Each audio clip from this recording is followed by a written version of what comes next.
살아있는 생명의 떡이신 예수님이라는 제목입니다. 요한복음 6장 1절과 15절을 보면 물고기 2마리, 보리떡 5개로 5,000명을 먹이신 사건을 지난주에 살펴보았습니다. 예수님께서 보리떡 5개와 물고기 2마리로 5,000명이 넘는 굶주린 백성을 먹이신 사건 이후의 오늘 본문의 내용입니다. 우리가 생각하기에는 이것은 얼마나 놀라운 일이며 감사한 일입니까? 5,000명을 먹고도 12강주리가 남았다는 사실입니다. 하지만 유대인들은 이것으로 전혀 놀라지 않고 하나님께 의외로 감사하지도 않았다는 것입니다. 예수님께서 자신을 따르는 수많은 군중들에게 이렇게 말씀하십니다. 너희들이 나를 따라오는 것은 그저 단순하게 떡을 먹고 배부른 까닭이다 라고 말씀합니다. 1차원적인 삶이라는 것입니다. 하지만 나는 너희들이 알지 못하는 영생하도록 있는 양식을 주고 싶다. 더 고차원적인 2차원, 3차원의 세계를 주고 싶다. 예수님께서 주시는 영생하도록 있는 양식은 우리가 매일 먹는 양식과는 전혀 다른 것입니다. 여러분, 우리가 먹는 양식은요, 썩는 양식입니다. 우리가 매일 먹는 음식에는 특징이 있습니다. 가장 큰 특징은 자주 먹어도 다시 배가 고프고 만족함이 없다는 것입니다. 그리고 그 사건 후에 예수님은 자신이 이렇게 말씀하고 계십니다. 48절과 51절에 봐라, 내가 곧 생명의 떡이다. 나는 하늘에서 내려온 살아있는 떡이다. 이 떡을 먹는 자는 죽지 아니하고 영생하리라 라고 말씀하십니다. 여러분, 예수님이 자신을 떡이라고 하셨는데 어떻게 사람을 떡이라고 할 수가 있겠습니까? 그렇다면 우리가 떡을 먹는 것처럼 아니 예수님 자신을 먹으라는 것입니까? 예수님을 먹으면 영생을 한다니 이런 말은 마치 사이비 교주들이나 하는 말입니다. 내가 씻은 물을 마시면 영생하리라 했던 것처럼 말입니다. 그런데 예수님의 이 말은 그냥 하시는 말이 아닙니다. 53절과 58절의 말씀을 보면 예수님은 아주 진지하게 자신의 살과 피를 먹고 마셔야 한다고 말씀합니다. 내 살을 먹고 내 피를 마시는 자만이 영생을 가졌고 마지막 날에 예수님을 먹고 마신 자만이 다시 살리리라 라고 하십니다. 하지만 예수님의 살과 피를 먹으라고 하다니 이런 끔찍한 소리가 어디 있습니까? 다른 사람도 아니고 예수님께서 직접 자신의 살을 먹고 자신의 피를 마시라니 이럴 수는 없는 것입니다. 합리적으로 누가 사람의 살과 피를 먹어서 영생, 생명을 얻을 수 있다고 믿겠습니까? 아무리 생각해도 이 말씀은 너무나 끔찍한 이야기입니다. 그렇다면 실제로 예수님의 살과 피를 먹고서 영생, 생명을 얻을 자가 있기는 합니까? 아니, 이런 일은 절대로 있어서는 안 되는 일입니다. 하지만 예수님께서 이런 말씀하시는 이유가 있으십니다. 그 이유가 무엇입니까? 예수님의 살과 피를 먹고 마심으로 영생, 생명을 얻는 거, 예, 맞습니다. 예수님의 살과 피를 먹고 마시는 것은 영생을 얻는 아주 공개된 비밀입니다. 예수님은 이 비밀을 이미 오병이의 기적을 통해서 먼저 보여주셨습니다. 지난주 살펴보았듯이 벳세다 들판에 앉아서 예수님께서 나눠주신 떡을 먹은 자들도 자신이 어떻게 떡을 배불리 먹고 있는지 먹으면서도 알지 못했습니다. 돈도 없고 떡도 없는 빈들인데 어떻게 배불리 먹을까? 이 오병의 기적은 예수님이 떡, 생명을 주는 자, 생명의 떡을 나누어 주는 자이심을 알려주신 것입니다. 그렇습니다. 예수님은 우리들에게 생명의 양식이 되기 위해서 자신을 희생하러 이 땅에 오신 분이셨습니다.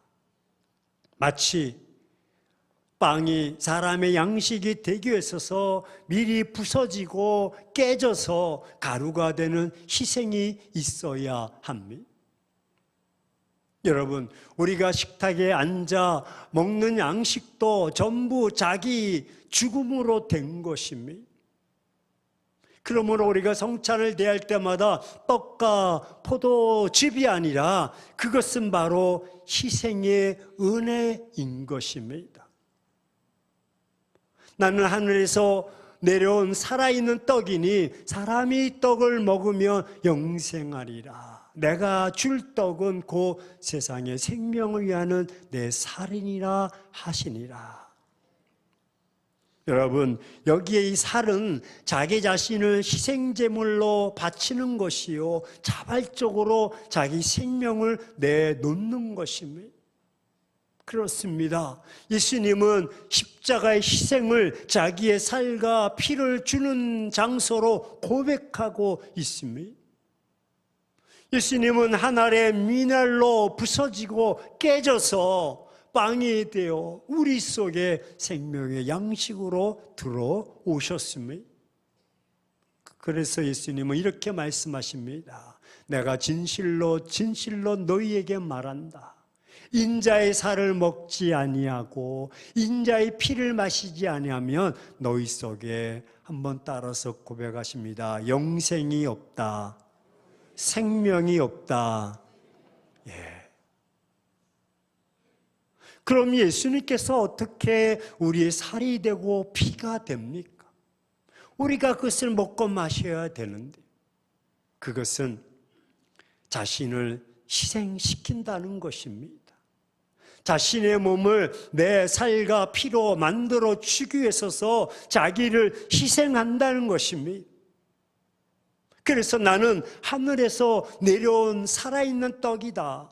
사람이 떡을 먹으면 영생할 것이다. 내가 줄 떡은 곧 세상의 생명을 위한 내 살이다. 그렇습니다. 예수님은 우리의 생명의 양식이 되기 위해서 십자가에서 희생제물이 되셨습니다.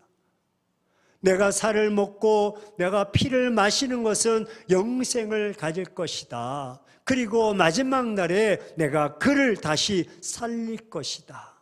왜냐하면 내 살은 참된 양식이요, 내 피는 참된 음료이기 때문이다. 그렇습니다. 내 살을 먹고 내 피를 마시는 자, 그렇다면 예수님을 어떻게 먹을 수 있을까요? 이 말은 함께 고백합니다. 믿는 것이다. 예.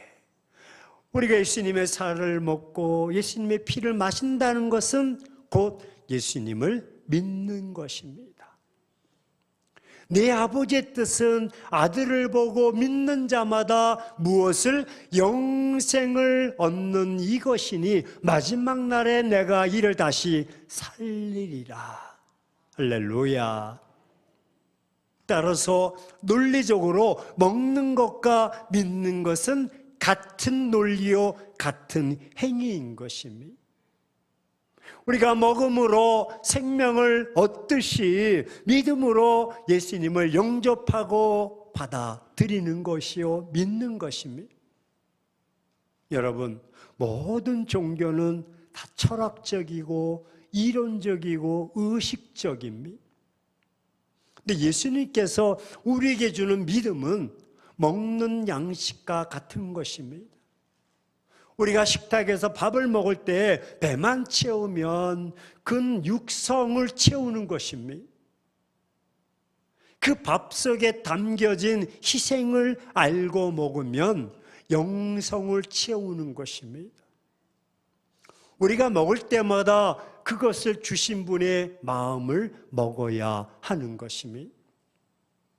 하지만 예수님은 우리가 육신의 떡으로만 살 수 없음을 알고 계셨습니다. 그래서 우리의 영혼에 생명, 영생을 주시려고 친히 자신의 살로 떡을 삼으셨던 것이고, 그리고 자신의 피로 음료를 삼으셔서 우리에게 내어 주시려고 오신 것입니다.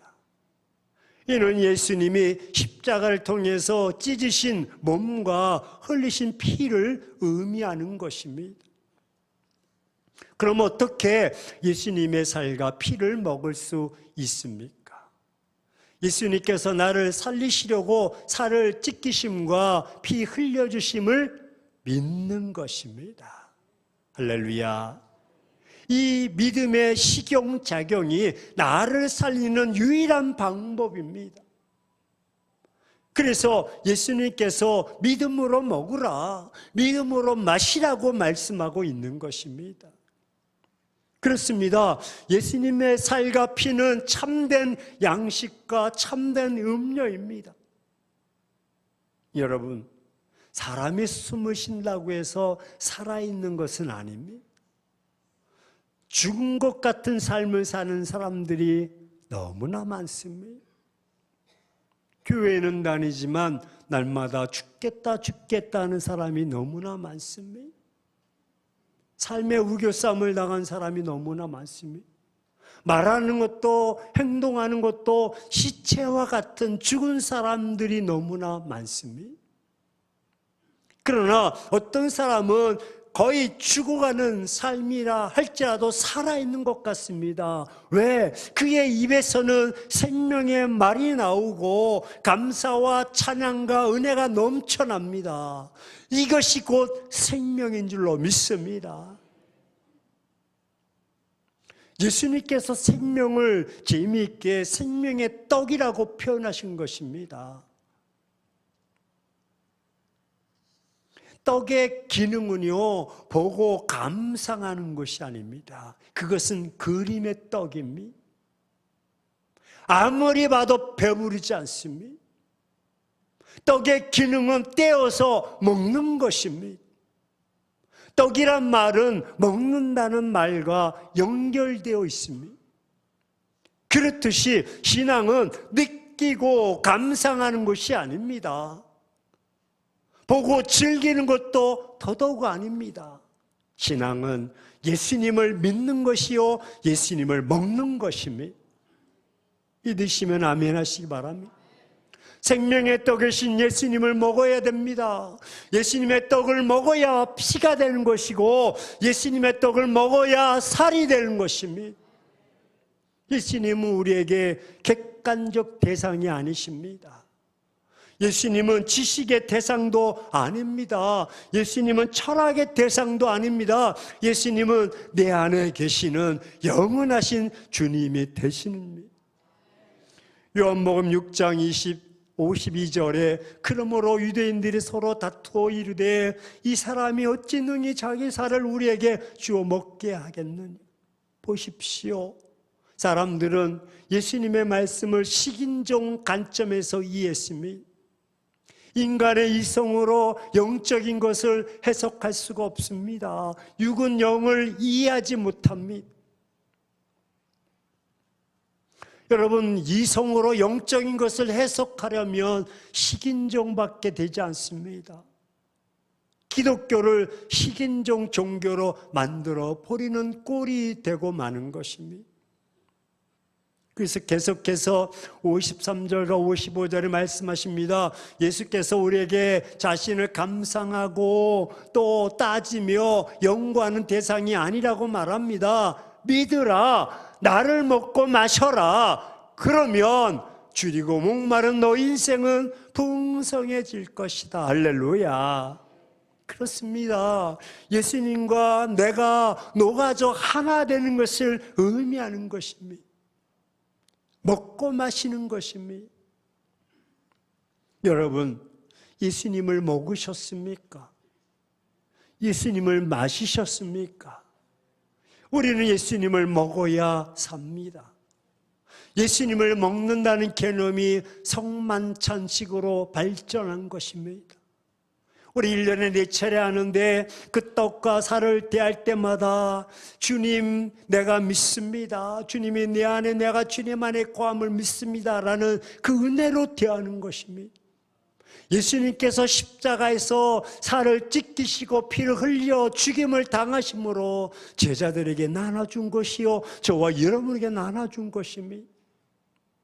내 살을 먹어라, 내 피를 마셔라. 이 말씀은 단지 간념이 아니요 이상이 아닙니다. 이 말씀은 바로 역사의 경험인 것입니다.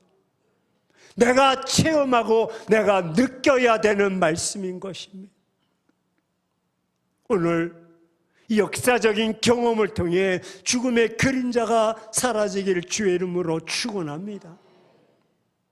우리는 현실 속에서 늙어 간다는 것에 개의치 말아야 됩니다. 병든 것도 때로는 실패한 것도 상관하지 말아야 됩니다. 우리는 생명이 들어오면 다시 일어날 줄로 믿습니다. 다시 살아날 줄로 믿습니다. 그리고 나의 삶을 통해 다른 사람들이 축복을 받습니다. 그래서 우리는 예수님과 예수님의 살과 피를 먹고 마셔야 하는 것입니다. 하나님의 은혜는요, 아버지의 풍성하신 사랑입니다. 아버지의 조건 없는 사랑이요, 아버지의 영원하신 사랑입니다. 하나님께서 나를 초청하시고 이끄셔서 예수님께로 오게 하셨습니다. 이 시간 교회로 올 수 있었던 것은 하나님 아버지의 이끄심의 손길이 있었기 때문인 줄로 믿습니다. 이렇게 주님 앞에 왔을 때 은혜와 생명과 기쁨이 충만해집니다. 전혀 예측하지 못했던 새로운 차원의 삶을 예배를 통해, 말씀을 통해, 찬양과 기도를 통해 경험할 수 있는 것이죠. 그리고 마침내 영안에 눈이 띄어서 하나님을 바라볼 수 있고 내일을 향해 나아갈 수가 있는 것입니다. 예수님은 우리에게 생명을 주셨습니다. 예수님은 우리에게 영원한 기쁨을 주셨습니다. 예수님은 우리에게 새로운 삶의 길을 활짝 열어주셨습니다. 그렇습니다. 예수님을 만나면 죽음의 그림자는 사라집니다. 죽음의 그림자는 사라지고 거기에 생명이 돋아나기 시작할 줄로 믿습니다. 마침내 생명의 역동적인 역사를 경험하게 될 것입니다. 예수님의 생명이 내 안에 들어오면 자신도 모르는 사이에 빛 가운데 있음을 발견하게 되고, 예수님의 생명이 내 안에 들어오면요, 내가 평안해집니다. 긍정적인 삶의 자세로 바뀌고요, 미래에 대한 새로운 희망으로 가득 차게 되는 것입니다. 예수님의 생명이 내 안에 들어오면서 자녀들에 대한 희생정신이 생기고 기대감이 생기고요, 샘솟는 기쁨이 자기 안에 움트는 것을 경험할 수가 있는 것입니다. 따라서 우리는 세상의 생명을 위한 예수님의 살을 먹어야 되고, 그래야 예수님의 생명이 내 안에 들어오는 것입니다. 예수님의 생명이 내 안에 들어오면 마침내요, 희망의 역사가, 기쁨의 역사가, 생명의 역사가 나타날 줄로 믿습니다. 그래서 저와 여러분의 삶 속에서 날마다 생명의 역사를 체험하는 삶이 될 줄로 믿습니다. 사랑하는 행복한 교회 성도 여러분, 지금 이 시간 여러분은 영생에 대한 확신이 있으십니까? 여기서 말하는 영생이란 어떤 의미입니까? 구원과 확신과 천국 신앙에 대한 확신을 의미합니다. 구원의 확신이 없다면 우리는 지옥행입니다. 쉽게 말하면 지금 죽어도 천국 갈 수 있느냐 묻는 것입니다. 53절을 잊지 마십시오. 예수께서 이르시되 내가 진실로 진실로 너희에게 이른다. 인자의 살을 먹지 아니하고 인자의 피를 마시지 아니하면 너희 속에 생명이 없느니. 여러분, 현대인들은 믿고 싶지 않고 믿을 수 없다고 소리쳐도요 소용이 없습니다. 그저 지옥에 가기 싫다면 예수님을 믿는 증거, 구원받는 증거가 있어야 되는 것입니다. 구원의 방법을 아는 것으로 끝나지 않습니다. 구원의 확신, 증거가 내 속에서 있어야 하는 것입니다. 따라서 여러분은 구원받으셨습니까? 그렇다면 구원받은 증거가 무엇입니까? 구원받은 증거는 언제 어디서 어떻게 구원을 받았습니까? 구원파처럼 구체적인 시나리오를 이야기하는 것이 아닙니다. 확신의 증거요, 믿음의 증거인 것입니다. 흔들리지 않는 구원의 확신이 증거인 것입니다. 구원, 영생은 예수님의 살을 먹고 그 피를 마신 자만이 가지는 증거인 것입니다. 이 구원의 확신이 있다는 것은 예수님의 살과 피를 마신 자요, 믿음으로 예수님의 살을 찢고 피를 흘려 받아들이는 자인 것입니다. 예수님께서 주신 구원 영생은요 변경되거나 취소되지 않습니다. 존 칼빈은 그래서 성도의 견인이라는 신학적 용어를 남겼는데, 쉽게 이야기해서 우리 길거리에서 가끔 보면 견인차 보셨습니까? 견인차. 예. 전 아무리 눈 씻고 바라보아도 견인차가 딱 견인해서 사고가 났던 고장이 났던 견인해서 가져가다가 기사가 기분 나쁘다고 중간에 떨쳐놓고 가는 건 한 번도 못 봤습니다. 왜 그럴까요? 목적지까지 가면 돈이 되기 때문에. 우리 주님이 우리를 한번 선택하셨다면 중간에 얘는 안 되겠다 그리고 버리지 않고 끝까지 견인해 주실 줄로 믿습니다. 이것이 성도의 견인인 것입니다. 흔들리지 마십시오. 한번 구원에 이른 자는 예수님께서 끝까지 놓지 않으십니다. 예수님을 먹고 마신 자는 예수님께서 그 안에서 영원히 동거하십니다. 지금 내 안에 예수님이 동거하십니다. 56절을 새기십시오. 내 살을 먹고 내 피를 마시는 자는 내 안에 거하고 나도 그 안에 거하리라. 늘 말씀드렸듯이 파리의 여인에서 아무개가 김정은에게 너 내 안에 있다. 웃는 사람들은 나 이제 아는 사람, 모르는 사람들 뭔 소리요? 파리 올림픽이요? 내 안에 너 있다. 할렐루야.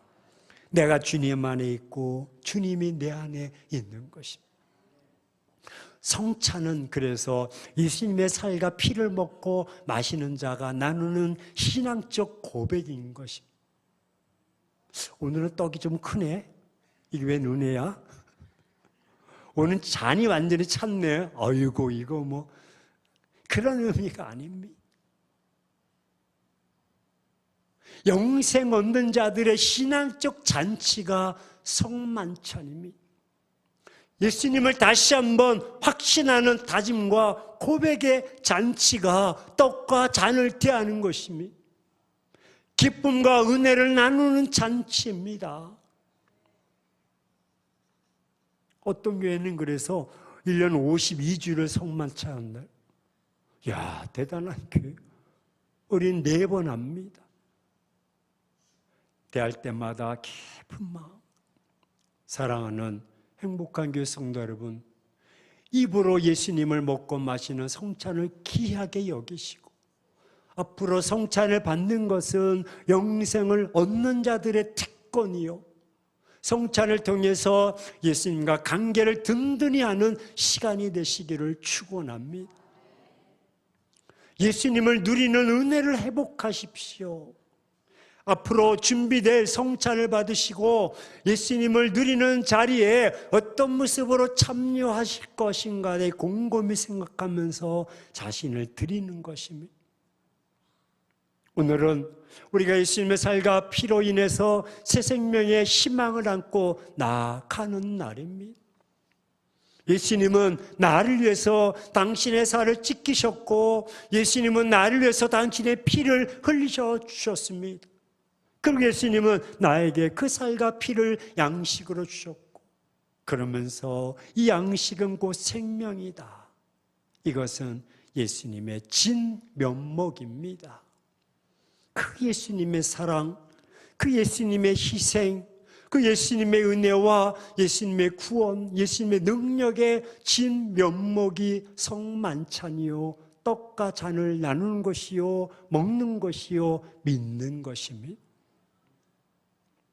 우리 이 시간 성만찬을 하진 않습니다. 하지만 여러분, 하지 않는다고 끝나는 것이 아니라, 성만찬하는 4주만 있는 것이 아니라 52주, 아니 날마다 그 성만찬에 동참하면서 떡과 잔을 먹고 마심으로 새 힘을 얻듯이 예수 그리스도를 믿음으로 말미암아 새 생명의 힘을 얻어야 될 줄로 믿습니다. 그래서 우리가 예수님을 생각할 때마다, 찢기시고 흘리셨던 주님을 생각할 때마다 눈물이 나오고요, 감격에 잠기고요, 가슴이 뜨거워지는 것입니다.